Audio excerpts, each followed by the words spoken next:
All right, friends, hello and welcome to day 3 in our clinical summit week. We're moving right along here. I'm going to try to keep my housekeeping as short as possible today. You know, yesterday we had a 2-hour session in the beginning.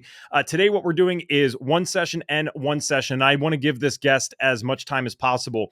If you were on Holistic Health Week, you might remember her. Her name is Lisa Pomeroy. Let me get these overlays off here too.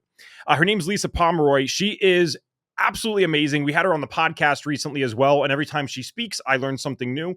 This could not be more timely. I swear this is actually true. We are talking about the GI map today, and I have just ran another GI map this morning. So I was rushing around getting that to FedEx before I got on live with you guys.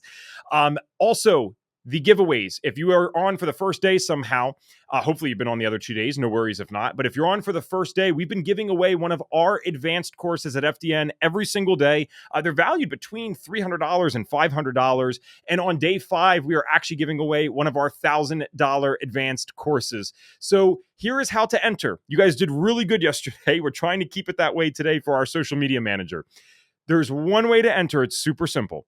You take a picture with your phone of yourself watching Clinical Summit Week. You don't have to be in the photo. You can just take a picture of our presenters, the slides, whatever you want to do. You have to tag us in either an Instagram story or Facebook story, collaborating with us, posting it on your wall, telling your friend about it in Messenger. That does not count as tagging us. We have to have it in the story, and you must do it between 11 o'clock Eastern, which was 4 minutes ago, and 3 o'clock Eastern today. So you have 4 hours to do this. Just take a picture of something you like, tag us at FDN Training in your Instagram story or Facebook story. You will know that you were entered for today because we would have reshared it. So if you post right now and you don't see yourself reshared and it's like 2 o'clock, hit me up in the chat, let me know, and we'll figure out what's going on so that you can get entered to win. Remember, too, you need to enter each day to win the daily drawing, with the exception of Friday. So on Friday, no matter when you entered throughout the week, you will be put in for the drawing. But today, only the people who tag us between 11 o'clock Eastern and 3 o'clock Eastern will be entered for today's drawing. I'll actually figure out what we're giving away today, and I'll let you guys know in the comments. Only other thing that I want to ask about is, what has been your favorite part of Clinical Summit Week so far? And there's no bad answers here. I feel like some people are so nice and they don't want to say that they liked one presentation more than the other. These are completely subjective things. I probably like certain things more than you. So let us know in the chat what has been your favorite part so far. This helps us for what content to give you guys in the future. So feel free to be fully honest. What speakers did you find the most valuable for you? What presentations did you find the most valuable for you? So I will bring in one of my favorites here, and definitely a fan favorite last time from Holistic Health Week. We have Lisa Pomeroy. Lisa, what I'm going to do for you, my friend, is I'm going to bring up your presentation, and just like we did off air, you can feel free to just mess around with this one more time and make sure everything's working. I don't know why it wouldn't be, but I always like to triple check. I'm going to read your bio really quick and mess up that one institute again, because I should have said this out loud before we did it. And then we will let you present. So Dr. Lisa Pomeroy is a traditional naturopath with extensive training in functional medicine, lab test interpretation, and gut microbiome balancing through the Kalish Institute. Kalish? Kalish. Close. Kalish. And I did the same thing. Kalish Institute. The Microbiome Restoration Center, Functional Diagnostic Nutrition, and other organizations. In addition to being a graduate of the Institute Mentorship Program, Lisa is a certified microbiome analyst through Dr. Jason Horlock. Currently, Lisa is a member of the medical education team at Diagnostic Solutions Laboratory, and she educates health practitioners on functional lab interpretation through her training courses and one-on-one consultations through her business, Pomeroy Institute for Functional Nutrition. And if you guys were interested in Lisa's stuff last time or from the podcast, we have something special for you guys at the end of this. So Lisa, I think I did overall good. I'm still 7 minutes in, so I lied about my 3 to 4 minutes. I'm going to be quiet. I'm going to remove my head. If you need anything, of course, just let me know. And the floor is yours, my friend. Okay, thank you. Yeah, so if anyone caught my presentation at Holistic Health Week back in March, I talked about the gut hormone connection. And so I thought I'd explore that a little bit further. You know, the last presentation was more about, digging into the research, what it's showing us, basically that there is a gut hormone connection, that dysfunction in the gut can lead to imbalanced hormones. And now I actually wanted to show that in a clinical example.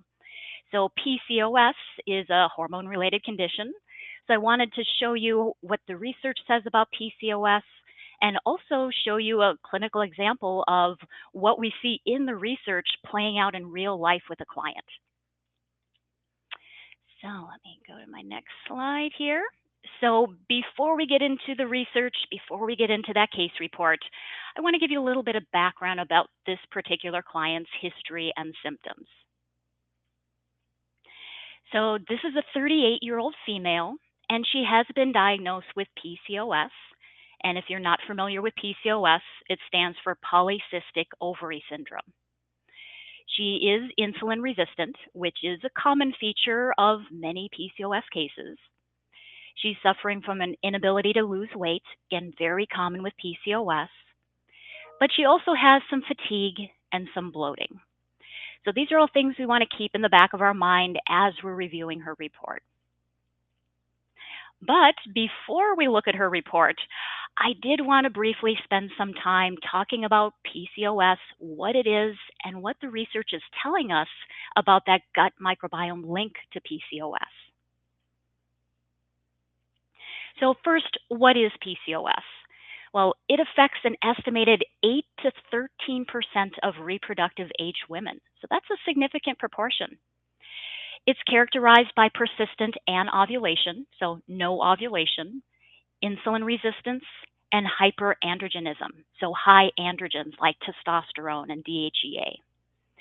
In fact, PCOS is the most common cause of anovulation and a leading cause of infertility. Insulin resistance and hyperandrogenism are the hallmarks of PCOS.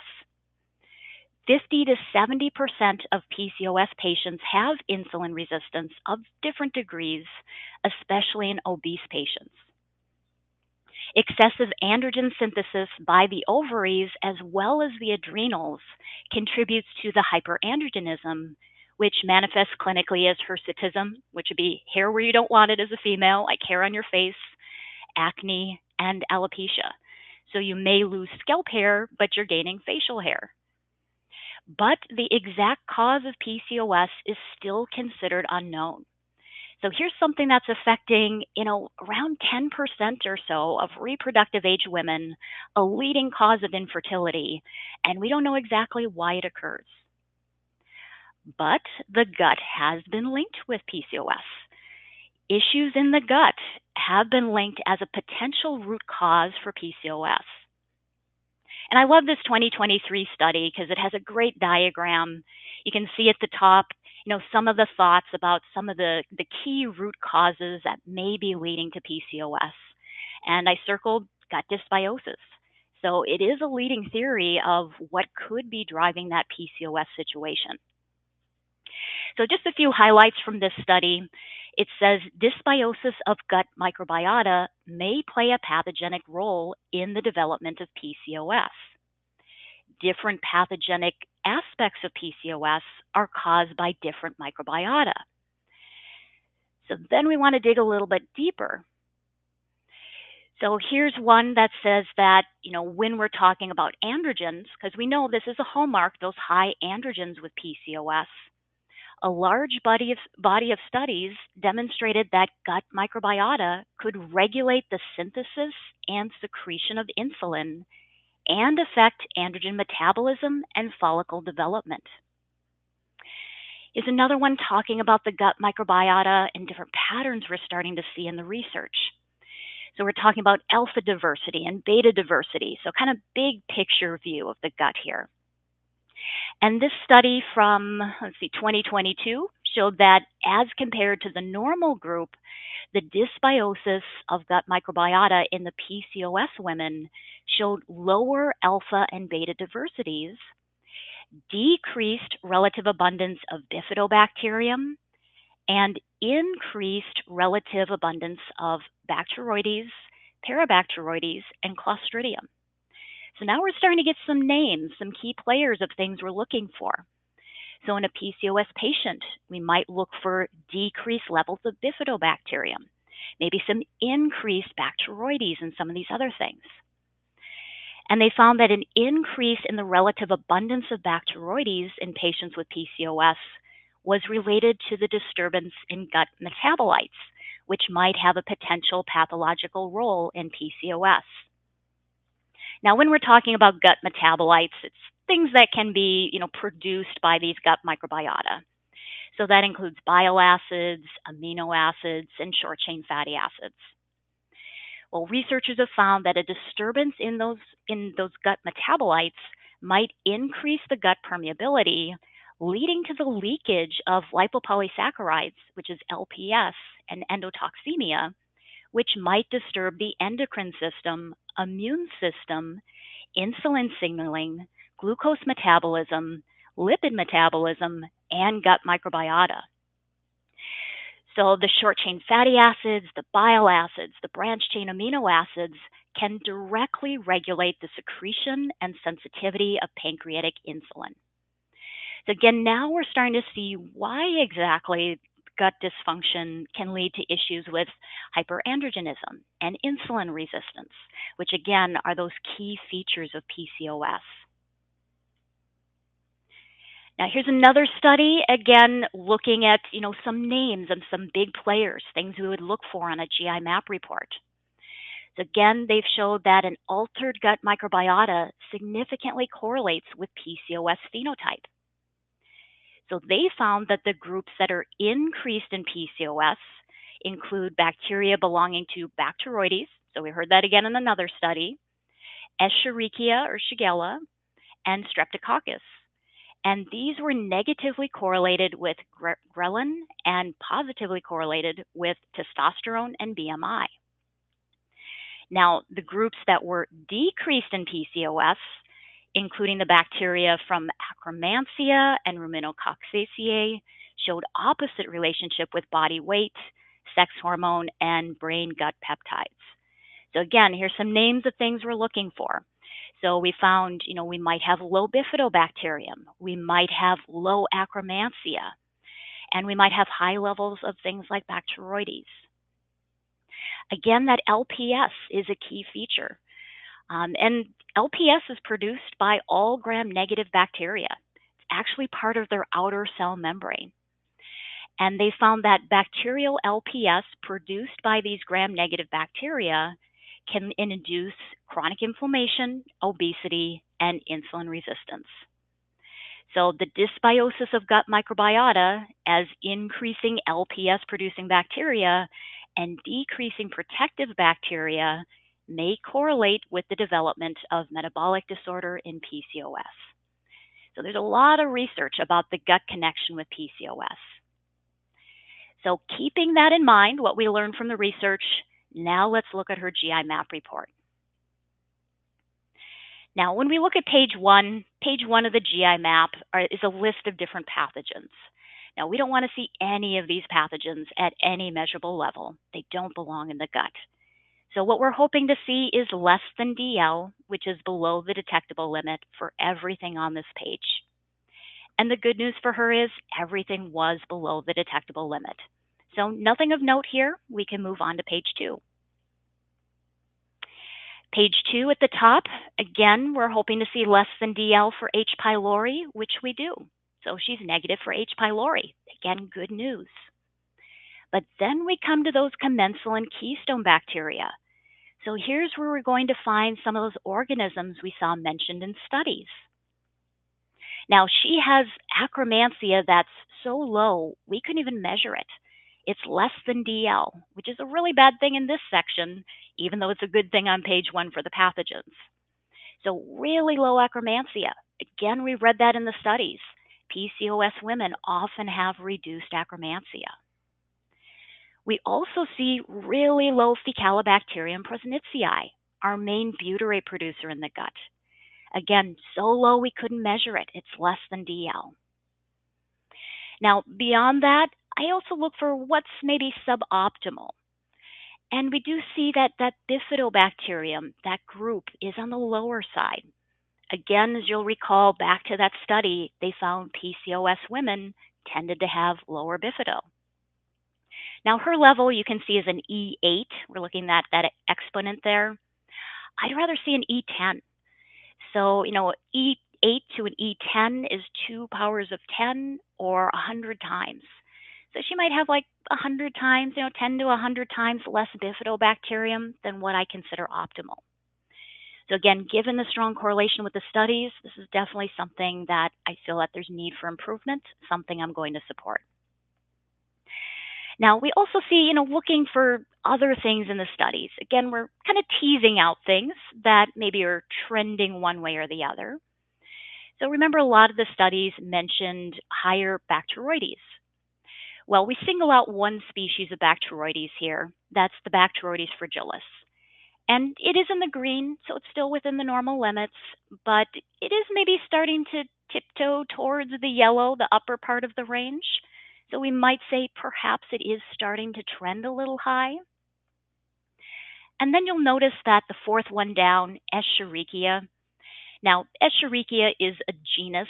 Whenever you see that SPP, that's talking about a group of species. And E. coli or Escherichia coli is the most abundant species in this genus. But this is a gram-negative bacteria. It does have some pretty potent LPS as part of its cell membrane. So when we're thinking about the LPS story, and again, what we saw back in that medical literature, those high LPS producers can be quite problematic. And Escherichia, well, it's not actually flagging high. Look at how close it is. It's in that ninth power. So that one is right on the cusp of being a red. So we might have a little excess LPS production too from this Escherichia. Now, we also see down at the phyla level, both phyla are high. Now, you can think of your phyla as like your bird's eye view of the gut. So you're taking that zoom out, that step back, you're surveying the entire gut, because these two phyla are the two major categories of bacteria in the gut. They're going to represent hundreds of species and over 90% of all the bacteria. So with this both being high, we start to look at, okay, there's just too many bacteria in the gut. And some of these, again, have LPS. Bacteroidetes, they have some gram-negative species in there. So again, we could be contributing to that LPS story when the Bacteroidetes are high. Now, what this can be a clue for on the report is something is off with digestion. What should keep bacteria in check are some of these digestive secretions. Stomach acid is key for keeping bacteria in check. It has a direct antimicrobial effect. Bile, another big one. In the small intestine, keeping that area clean. You have the acidity coming from the stomach. You have the bile being released. Those are highly antimicrobial. That should keep the bacterial counts down in that small intestine. And then we also have enzymes. There's some thought that maybe enzymes have a bit of a direct antimicrobial effect, but we know that they break down food. So hydrochloric acid, of course, breaks down protein. Enzymes are breaking down proteins, fats, and carbs. So if you're lacking some of these digestive secretions, not only are you not inhibiting the growth of these microbes, but there's just more food that's around. If you're not digesting that food, it's just sitting out there like an all-you-can-eat buffet for these bacteria. So whenever I see both of these phyla are high, I'm thinking, okay, what's off with digestion? Is it low stomach acid, low bile, and or low enzymes? And fortunately, we have some markers on the report that can give us some more details. And we can also look for patterns. Unfortunately, there isn't a good marker for low stomach acid, so we're always left to tease out patterns for that. But that's where we will look at this page and the next page just to see if we can tease out a pattern of low stomach acid or hypochlorhydria. So with this page, we're definitely going to take action on a few things. Now, I often actually start with Faecalibacterium prausnitzii. Now, this is the main butyrate producer in the gut. And the thing about butyrate is it is the main fuel source for the colon cells, or the colonocytes, but it does so much more for that. It's anti-inflammatory in the gut, but it also escapes out of the gut and has systemic anti-inflammatory effects, actually crosses the blood-brain barrier, helps with memory and cognition, calms down the microglia in the brain. So butyrate is a key player in health. Now, something that butyrate also does is it stimulates the intestinal production of mucus. Well, when we're thinking about Akkermansia, it's kind of an oddball. Most of these bacteria eat fiber as their main food source. Not so with Akkermansia. Its favorite food is the colonic mucus. So if our butyrate producers go down, and especially Faecalibacterium as our main butyrate producer, there isn't enough butyrate to stimulate the production of mucus that the Akkermansia lives in and feeds on. So now we can see this chain reaction where the Akkermansia starts to go down. So Faecalibacterium, we're going to start with, okay, we got to feed this up. So what can we use? It is a fiber lover. So now we're starting to think, okay, it likes whole grains. It likes the beans, legumes, and lentils. For example, it likes chickpeas. So it might be seeing, can the client incorporate a little chickpea hummus, chickpea pasta? Some fun things there that we know will feed this organism. Roots and tubers, fruits and veggies. Again, we want to try to build up the quantity and variety of fiber in the diet. Now, one particular type of fiber it likes is actually a starch, but it's resistant starch. And when we say resistant starch, it means that it's resistant to degradation in the small intestine. The small intestine bugs, they kind of get first dibs. The food's coming down, they get to eat it first before the colonic bacteria eat it. And Faecalibacterium is a colonic bacteria. So it's not getting as much fiber because it's lower down. It needs the kind of fibers that resist digestion in the small intestine that make it to where it lives. And when you create resistant starch in foods, it doesn't get digested in the small intestine, it makes it to the colon, and then feeds Faecalibacterium. Now, you can create resistant starch by cooking and cooling potatoes, cooking and cooling rice. There's also other things like overnight oats, but you can't cook them, you can't heat them. That'll destroy the resistant starch. Beans are a great source of resistant starch. So we might try to get a little bit of resistant starch in her daily diet. You can also buy a big bag of raw green banana flour, another great source of resistant starch. It's really easy for clients to incorporate. How easy is it to take a spoonful of raw green banana flour, mix it in your daily smoothie, your yogurt, your applesauce. Great way to help boost this one. Now, this is so low that I like to go beyond the diet. Diet, of course, is the foundation, but we want to get this one kind of a kickstart. So then I look at bringing in a supplemental fiber that will also jumpstart this one a little bit. And a fiber that these butyrate producers tend to really like is partially hydrolyzed guar gum. Sometimes we call it PHGG for short, or we may often refer to it by its trademark name, sun fiber. It's all the same thing. We just have to go low and slow with it and build tolerance in the gut. It's not one that we go in at the full amount listed on the bottle. So that's our foundation. We start with that butyrate producer, get at the fiber in the diet, the resistant starch in the diet, and then maybe the partially hydrolyzed guar gum. Hopefully in 3 to 6 months, that strategy is going to get this up into the green. Now, Akkermansia, if we support Faecalibacterium, Akkermansia should start to respond too. Because again, if the butyrate goes up from Faecalibacterium, we'll get more colonic mucus for the Akkermansia to have a nice little home, little place to live, and its favorite food. Now, I still go beyond that for Akkermansia. And in this case, because there is a strong link between decreased Akkermansia and PCOS, I might take a little more aggressive approach. So again, I start with diet. So we're looking at how can we support this one through the diet.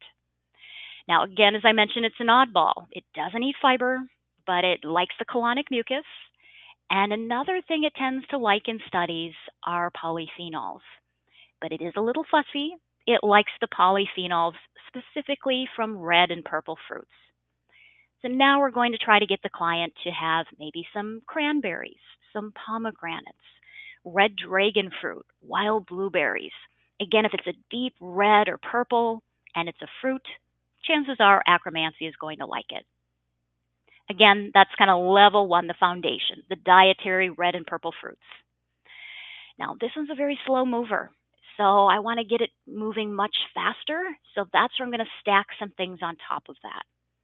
So just like with Faecalibacterium, we had the fiber in the diet plus the fiber powder. With Akkermansia, we do the red and purple fruits in the diet, and then we can do a concentrated polyphenol supplement on top of that. And there's actually a couple great products out there that were really designed with acromancy in mind. There's a product from Designs for Health called Phytobiome. Hopefully, it's okay if I mention products. There's another product from Pendulum called Polyphenol Booster. But those are some terrific ones to get those concentrated polyphenols in there. That's really going to start to boost this faster. Now, again, like Faecalibacterium, I usually find that the diet plus the supplement, it's probably going to take 3 to 6 months to get this one into the green, to get the therapeutic benefits of it. Now, again, this is a PCOS patient. She has weight she wants to lose. We want to balance her blood sugar. We want to get some quicker symptom relief. So now I think about stacking a third agent here for more of that quicker relief in her symptoms and presentation. And that would be an Akkermansia probiotic.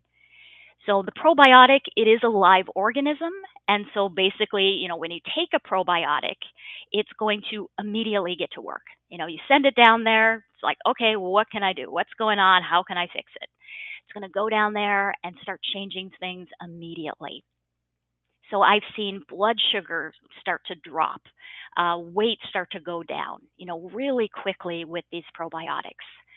So this is where, again, when I want that quicker symptom relief and someone who maybe their top goal is weight loss, maybe there's not a lot of other symptoms, but they want to lose that, 20 pounds before that summer wedding, or again, insulin resistance, if their blood sugar, if that's a top concern, or we have something connected with those issues like PCOS.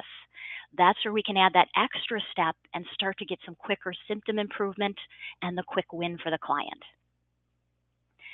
Now, we also have that suboptimal bifidobacterium, again, linked in the literature with the PCOS, so I do want to give it a little extra support. Now, it's possible, this one's borderline low. Maybe if we just really start working on the fibers and polyphenols, bifidobacterium eats those too. So it could go up just from that if we want to keep things simple. But I might also consider a bifidobacterium probiotic, because that we could, again, instantly get more bifido in the system while we're kind of building it behind the scenes with the fiber and the polyphenols. Now, in this case, I might actually do a probiotic that has just bifidobacterium strains and no lactobacillus strains, because when you look on this page, the lactobacillus is quite robust. It's not low normal like the bifido. It's actually trending a little on the higher side. So I don't know that I would want to add more lactobacillus to this system. So that's where I might tweak it a little bit and go, let's do a bifido-only probiotic. But that's how we may start to work on this, tying in her symptoms, her presentation with what we're seeing. But it does fit beautifully with what we might expect to see based on the research. Now, when we move on to the next page, we see that there's a good amount of overgrown bacteria here. There's several things in red. Now, again, when we look at the GI map, we're not just looking at the organisms themselves, although we do look at the organisms, but we also look for big, wider patterns. So there's several patterns starting to shape up here. One is that we have a digestive dysfunction pattern. So this is where I'm getting a little more suspicious about low stomach acid and wondering about low enzymes. So when we're thinking about potential low stomach acid, the previous page we had high phyla. So again, we're suspicious something is not quite right with digestion. And now this page is adding to that story. Now on this page, things I'm looking for would be high levels of oral microbiome bugs. So certain organisms live in the mouth, which means we are going to swallow them every day in the saliva. If we have good stomach acid, we should kill a lot of them. They shouldn't continue on. So if we're seeing these organisms getting through into the small intestine and then coming out in the stool, it's a red flag that we didn't have enough stomach acid to kill them when they were swallowed. So there's 3 of them here. We have Staph aureus. A lot of the Staphylococcus species come from the mouth. Streptococcus right below it in that top section, again high. And when something is in red, look at, how overgrown is it? With the Staph aureus, the reference range is an E2. Her level's an E3, again, a power of 10 higher. Same with her streptococcus. It's not only high, it's a whole power of 10 higher, so a little more significant. So we have staph from the mouth, strep from the mouth, and then go down towards the bottom. Prevotella is high. Prevotella also typically comes from the mouth. So now I'm really suspicious about low stomach acid. We have 3 oral microbiome bugs in high quantities coming out in the stool. And then I also look at Morganella over at the top of the screen again. Morganella loves to eat undigested protein. So immediately when I see this one getting high, I'm thinking low stomach acid or low enzymes that break down protein. But we do frequently see Morganella in combination with H. pylori because H. pylori is so notorious for suppressing stomach acid. So it creates the perfect conditions for the Morganella to thrive. Now, in her case, she didn't have H. pylori, but there are many other things that can suppress stomach acid. Maybe she's really stressed. Maybe she's lacking nutritional cofactors like vitamin B1 or zinc. There could be other issues at play. So this, when you put it together, those 3 oral microbiome bugs, the Morganella, it's really suspicious to me of low stomach acid. So she also has, some symptoms too that may fit with low stomach acid. We think about things like gas and bloating and indigestion. Those can all be clues of low stomach acid too. Now, another pattern that's starting to take shape here is there may be some excessive histamine production. Morganella is what's referred to as a super producer of histamine. So Morganella and Klebsiella will produce more histamine than just about any other bacterium in the gut. So if those are high, your gut becomes a histamine producing factory. So we often find people with high histamine symptoms. We often think of like the seasonal allergy symptoms with histamine, the runny nose, the itchy eyes, the skin issues. But high histamine could make you anxious. It could cause diarrhea or constipation. It could cause joint issues. So again, histamine can have kind of a systemic effect. And then again, we're thinking about the LPS story here, because there is medical literature suggesting a link with excess LPS and PCOS. Morganella, again, we have that kind of more potent LPS, like that Escherichia. Citrobacter, again, has that potent LPS. So we're going to have a bit of a digestive dysfunction pattern here of dysbiosis, as well as an inflammatory dysbiosis pattern with the Morganella and the Citrobacter. And that higher trending Escherichia, again, much higher than I'd like to see there in that 9th power. So now this page, we're starting to think about a dysbiosis protocol. Yes, if we support stomach acid, we'll check our enzymes. If we need enzymes, we'll give enzymes. If we support her digestion, it will help. And it may even take care of some of these like the Prevotella, maybe the staph and strep. But Morganella and Citrobacter are a whole nother story. They're typically going to need a little assistance to go back in balance. So that's where we start to look at, can we bring in some antimicrobials to bring them down? I saw a quick question, what is LPS? LPS is also known as lipopolysaccharide.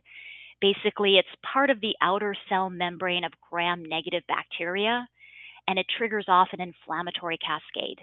So it can cause inflammation in the gut, but then that LPS can cause leaky gut, escape out of that leaky gut, and cause inflammation in the brain, inflammation in the joints, and other areas of the body. So that's where we get really concerned if we see these gram-negative bacteria that produce that nasty, potent LPS getting too high. Now, she doesn't have fungi or yeast, and she doesn't have viruses. So we just need to get this dysbiosis under control. Now, moving on to page 4, no infections here. No parasites, no worms, so she's doing good there. Now, digestion. Here's again where we want to get another piece of the puzzle. We're really suspicious of low stomach acid, even though we don't have a marker to confirm it. That is one we do have to tease out. But now we have some markers for fat digestion and pancreatic enzymes. So now we can get some more direct answers as to what's going on, maybe dysfunctional with her digestion. Her steatocrit looks great. This has to do with, is there undigested fat in the stool? We don't want to see undigested fat in the stool, so less than DL is what we're going for steatocrit.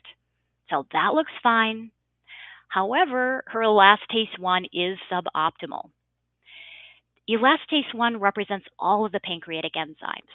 So the proteases that break down the proteins, amylase for carbs, lipase for fats. So if elastase 1 is suboptimal, this individual cannot break down proteins, fats, or carbohydrates very well. That can lead to some gut symptoms. Again, we might see some gas, some bloating, some abdominal discomfort. But we could also see there's just going to be more undigested food around for these bacteria to eat, and we are seeing evidence of that overgrowth. Now, studies suggest that, healthy controls have an elastase 1 above 500. So that's what that green zone is, that optimal range, greater than 500. So for her, we're looking at, she's a little low, so we need to break down that food better, less food for those microbes to overgrow on.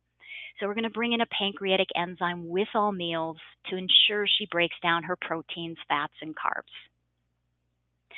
Now, beta-glucuronidase, when we think about especially estrogen regulation, this one is a key player because if beta-glucuronidase, which is an enzyme, is elevated, you could end up reabsorbing estrogen from your gut, and then it recirculates and builds up, so it could lead to estrogen dominance. So we don't want to see that getting too high. Hers is a great number, not high, trending high, so no issues that we're seeing with that one. Occult blood is under 5, it's in the green, so technically negative. Secretory IgA, the strength of her gut immunity, it could be a pinch better, like it a little more in the center of the green. So maybe the immune system is a little bit stressed out by something. Could be she does have this pro-inflammatory dysbiosis. She is lacking good bacteria that stimulate the production of Sig-A. Actually, you need butyrate to stimulate the production of Sig-A. And her main butyrate producer was so low, we couldn't even measure it. Antigliadin is low, so we're not seeing a gluten sensitivity. Eosinophils, nice and quiet. Calprotectin, which tells us about colonic inflammation, is under 50. Zonulin is high. Now, one of the top triggers for zonulin is LPS. Again, we saw high LPS producers, as the Morganella, the Citrobacter. So if we can bring those bacteria down, there's going to be less of that LPS around to stimulate the production of zonulin and cause a leaky gut. This page was not applicable because she didn't have H. pylori, so there was nothing to test for antibiotic resistance genes. So to summarize her case, so what did we find for her? What are we going to work on? Infections, there were none. We don't have anything there to kill. Dysbiosis, there was some. We did have that bacterial overgrowth, both a digestive dysfunction dysbiosis and an inflammatory dysbiosis. She also had a lack of some keystone commensal bacteria, so that Akkermansia, Faecalibacterium prausnitzii, and Bifidobacterium. There was digestive insufficiency. There was low enzymes, and I'm suspicious that there's probably low hydrochloric acid as well. And we have leaky gut, which we know because her zonulin was high. So what are some things we may think about doing to correct this dysfunction that we identified with the GI map? First, we want to support her digestion. So probably going to look at doing a little bit of betaine HCl, give her that acid. May help with some symptoms she has, may help her absorb nutrients better because if she's not breaking down that protein well, she may not be getting amino acids and, you need B12, minerals. We think of minerals are so important for blood sugar regulation. If your stomach acid is low, you're probably going to be low in minerals, calcium, magnesium, zinc, chromium. Again, a lot of those important for blood sugar regulation and insulin sensitivity. So we could look at bringing in that betaine HCl. Pancreatic enzymes, we know those were low, so we're going to bring that in. Then we want to address the dysbiosis. So here we might think about a couple months of an antimicrobial herbal protocol. So this may include some combination products that have herbs like berberine, oregano, neem, and so forth. We want to increase those keystone bacteria that were low. So as I mentioned earlier, the Calibacterium presnitzii is our fiber lover. So we're thinking fiber, we're thinking resistant starch. It also likes pectin. So I'll encourage clients to, cook up a big, batch of apples. So the pectin is in the peeling, so like commercial applesauce won't be very high in pectin. But, if you chop up some apples, stick it in a pot, put a little water in there, cook them down, you'll see the peeling getting kind of a glossy look to it. That's the pectin coming out. And then tell the client, just eat a bowl full of those cooked apples every day. It's rich in pectin, and certain microbes like Faecalibacterium love pectin. So if you have a really compliant client who it's like, okay, tell me what to do with my diet. I love being in the kitchen. I love cooking and doing things. I love recipes. Certainly something to encourage them to do. They're not so compliant. They're always on the go. They're busy. Buy a bag of raw green banana flour. That's a great, easy source of resistant starch. And then that's supplemental fiber, that partially hydrolyzed guar gum. Akkermansia, a different approach. So again, diet is the red and purple fruits. Then we can stack on top of that a concentrated polyphenol supplement. And then because she does have the insulin resistance, she's overweight, she has PCOS, I would probably stack an Akkermansia probiotic on top of that. Bifidobacterium, it likes fiber. It even likes some polyphenols. So again, what we're doing for Faecalibacterium and Akkermansia diet-wise is probably also going to help support those. Bifido-only probiotic, I mentioned this earlier, lactobacillus was trending a little high, so I'd probably look for a blend of just, that has 3 to 5 different Bifidobacterium. Again, someone asked the 2 supplements, the concentrated polyphenol supplements. One is from Designs for Health. It's called Phytobiome. And the other one is from Pendulum, who also makes the Akkermansia probiotic. And theirs is called Polyphenol Booster. So I've seen great results with those. Now, I would also add in some leaky gut support. We do have that zonulin that's increased. So we might bring in a leaky gut repair powder that has things like L-glutamine, maybe some zinc carnosine, demulcent herbs. Because not only did we see the zonulin marker high, but we had those high LPS producers. So that LPS is very inflammatory and destructive. So when we're seeing that high Morganella, high Citrobacter, I'm a little bit more concerned that we may have a little more damage to the gut that, again, I might want to go in and repair. Now, a maybe here that I might think about, and we know that, protocols are always a bit of a negotiation with the client. What's their budget? How much can they spend on supplements? How many supplements can they mentally handle taking? But this one would be one I'd like to bring in, and that would be an SBI powder.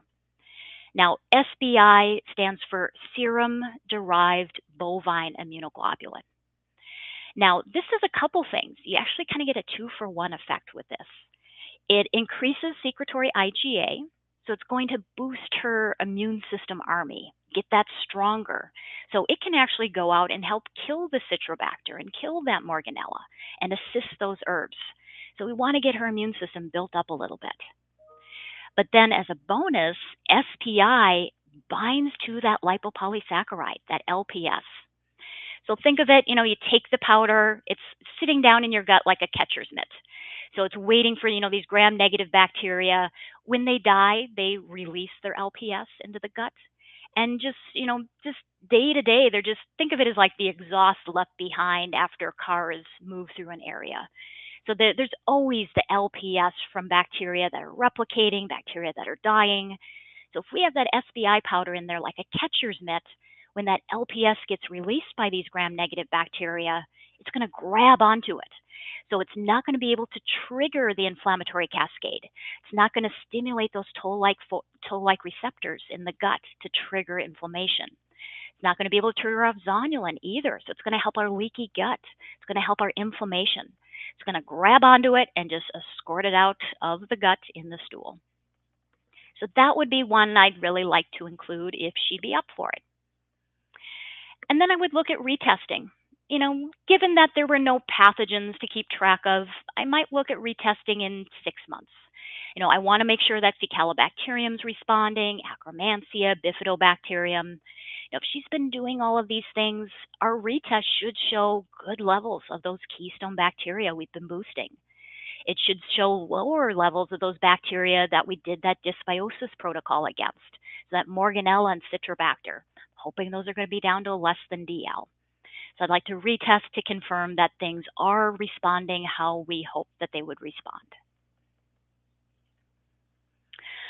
Okay, so just a little more information. If you love geeking out on the gut like I do and want to learn more about the GI Map stool test, you can visit the Diagnostic Solutions Laboratory website. And DSL has a number of tests. The GI Map stool test is their, kind of their main test, but there's organic acids test, there's IgG, IgE tests for looking for food sensitivities, allergies. So there's a suite of tests that do pair really well with the GI Map. And there is a newer marker, just got released a couple months ago, that it's an add-on panel that can be added on to the GI Map test, and it's called the Stool Omex. So, and this one, might have been nice if we had it for her because, we want to see, especially with some bacterial overgrowth, are we having issues? We don't have a marker for stomach acids. Again, we kind of have to guess on that. We have a marker for enzymes. And steatocrit, can give us a hint at bile, but not a direct marker. The Stool Omex actually measures those gut microbial metabolites. And again, as you may recall back at the beginning of the presentation, where I mentioned some of the studies, they talked about how some of these gut microbial metabolites were altered with PCOS.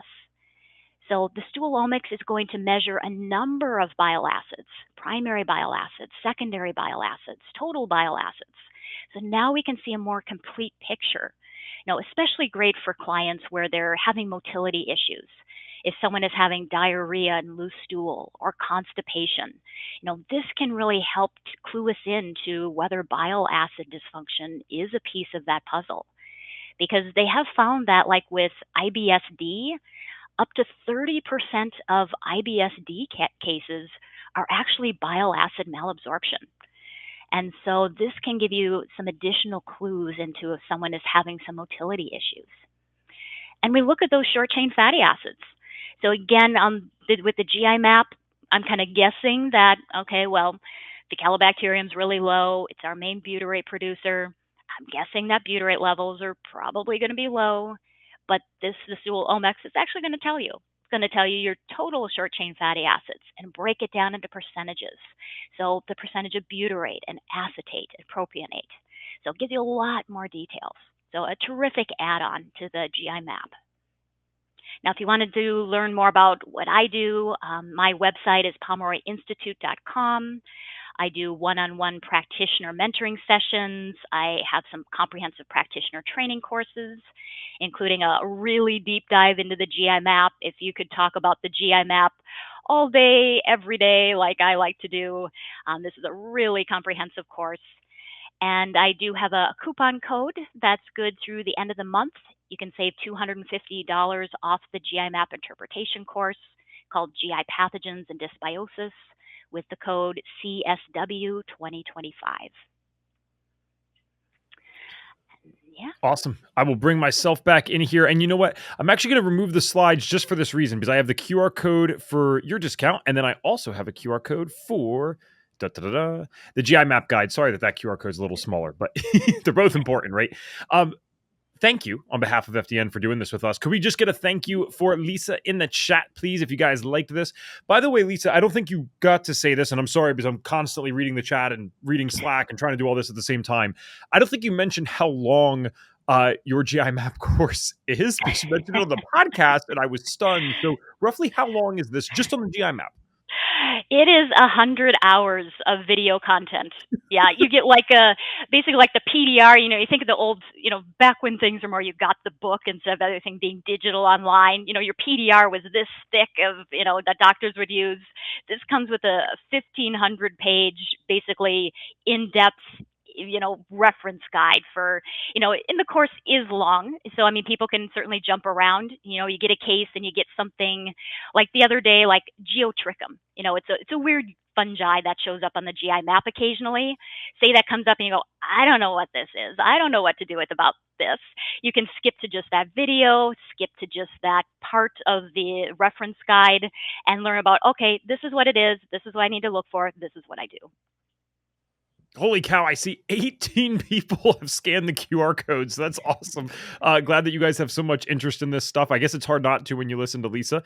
And then you hear 100 hours of GI map. There are 99.95% of the population that goes right over their head. And then for our 0.05%, you just lit them up like a Christmas tree. They're like, this is the best thing ever. We can't wait. All right, so let's get to some questions really quick. We got 7 minutes left with it, which is great. We have another fan favorite from Holistic Health Week coming up next. It is Dr. Lori Rose. So listen, we don't have problems doing repeats if you guys love these guests. And we know that you loved Lisa and Dr. Lori. So we have her coming up next. She's not going to be making a potion live with us this time, but we got something even better, I promise. Stacy said, can we order the Stool Omex on its own for clients who have already done the GI map? Unfortunately, it is a current just an add-on only, so you can't do it as a separate test all on its own. So it is an add-on test that has to be combined with a GI map, because really you need to have the current data on the microbiome when interpreting the Stool Omex. So that's where right now they're only available together. Okay, no problem. I just wanted to share this is a nice one. Thank you, Allie. Lisa is awesome. Could geek out and learn from her all day. Thank you so much. Very nice. Okay. Gwen said, I've heard probiotics don't survive. So I guess what they probably mean here is they don't survive the GI tract. And I would let you answer this, of course. But from my understanding, that could be true for some, but not for all. So what do you think about this? Exactly. And that's where, probiotics became big in like the 80s and 90s, and they were all in the refrigerator. And that's because, a lot of the first strains that were discovered and then encapsulated and sold as supplements, they were sensitive. But it is, the sensitivity of a microbe to stomach acid and bile is dependent on that particular strain. So you can't even go species. Like we could look at, a Lactobacillus rhamnosus. So a Lactobacillus rhamnosus GG would be different than a Lactobacillus rhamnosus, 1, 2, 3. So it is so specific down to the strain. And some of them, we look at, a lot of probiotics now are shelf stable. And we go, well, that doesn't make sense. I mean, they're just gonna die. I mean, they're gonna be killed by stomach acid. They're gonna get killed by sitting out. And it's because the older strains, the ones that came out first, were fragile to temperature, and they were more fragile to stomach acid and some of those things. But we've now done more research. I mean, think about how research has expanded in the last 30, 40 years. They've now discovered strains that are very hardy. I mean, they're not killed by the stomach acid and the bile, and they continue on. They're shelf stable. So it really is very strain specific. So you could say, yes, that's true for some, but definitely a lot of the ones available now in supplements do survive. Mm-hmm. And this is why I think, grant you, yes, obviously research improves and more stuff comes out. So fair enough. The other side of it too, and Lisa, I know you don't have a malicious bone in your body, so you probably don't even think like this, but I'm in the world of marketing and there's some great marketers and there's some not so great marketers. And the reason I say this is because I think it's so important that we all hop on educational things like this to empower ourselves with the information, because some of these companies, guys, they don't care. They're going to just sell things that sound very good from a marketing perspective. And I would not be surprised at all to find that they know what they're doing is not great, whether it's with probiotics or something completely different, right? For example, like the Gatorades and stuff, Gatorade's going to be fully organic one day. You say, Ev, that's crazy. They're not going to do that. They absolutely will. The second that people say we're no longer purchasing your crap with red dye in it or whatever, then they're going to change because they don't care. They're just trying to make money, right? Now, maybe you wouldn't want to support a company that was willing to do that to people at one point. That's a separate conversation. But I think this is why I love these things so much, because when we empower ourselves with the information, we can vote and fight with our dollars. Not a physical fight, right? But you can fight with your dollars, and that's always going to be the most important thing. Sarah, any recommended courses to become more familiar with each organism like you are? Well, I mean, shameless plug. I'd have to imagine yours is pretty good, but any others out there? Yeah, I mean, that's what I tried to do is, I mean, I've been studying the gut microbiome. I mean, it's been a couple decades. I mean, I've worked as a clinical advisor for various labs for over 10 years now. So, I mean, a lot of people don't see hundreds of GI maps a month like I see. So, I mean, you get used to patterns, you learn a lot, you dig into the research. So that's where I kind of tried to download everything that I knew in my brain and, diving into the research to create my course. So that's what I've tried to create, like a deep dive in each organism in my course. But, I know the course is a paid for thing. So, I mean, a lot of these things, I mean, if again you wanted to do the research yourself, PubMed is a great resource. You can't read all the studies for free there, but if you go to PubMed and you search, again, you want to search like PCOS or whatever your interest is. You could do PCOS plus gut microbiota or gut microbiome, and you can start to learn this stuff about each organism and just, you could do some Google searches now. I mean, that's going to be, a little more opinion and some articles that may or may not be right. We also have, Diagnostic Solutions Lab. There's the interpretive guide. So you can look at the interpretive guide. There's some basic information on everything. We do have what's called DSL Academy, where as long as you qualify for that, you're using the lab and the testing, there's some deep dive videos on that. So you can contact, I'm not sure how things work, but yeah, if you have an account directly with, DSL, you can contact them about getting enrollment into DSL Academy. So yeah, I mean, there's some sources out there. Sure. We're going to take one more. We only have 1 minute. Sorry. Lisa, I feel like we could always do Q&A with you forever. Just to be clear, before we go to this last question, is there any, I feel like, do you use a bunch of social? Is there any place they can reach out? I know that they can book in with you for consults, technically speaking. Yeah, I'm not as active as I should be on social media. You would kill it on social. So let's talk about that off air because you would be great, but that's besides the point. Yeah, but yeah, I mean, certainly, you can certainly book a consultation with me. If you have a GI map, I'm happy to go over it. But yeah, so the question you wanted to, when you see Akkermansia within range, but the other commensals, keystones, and phyla are low, do you recommend a broad spectrum probiotic for support? Now, this is where you go more for a prebiotic. So probiotics, when we think about the phyla, so we have the Bacteroidetes and the Firmicutes phyla. Now, Bifido and Lactobacillus, those are our major probiotics. Bifidobacterium is not in either of those phylum. It's Actinobacteria, totally different phylum. Lactobacillus is like 0.01% of that. So it's like spit in the ocean of the Firmicutes.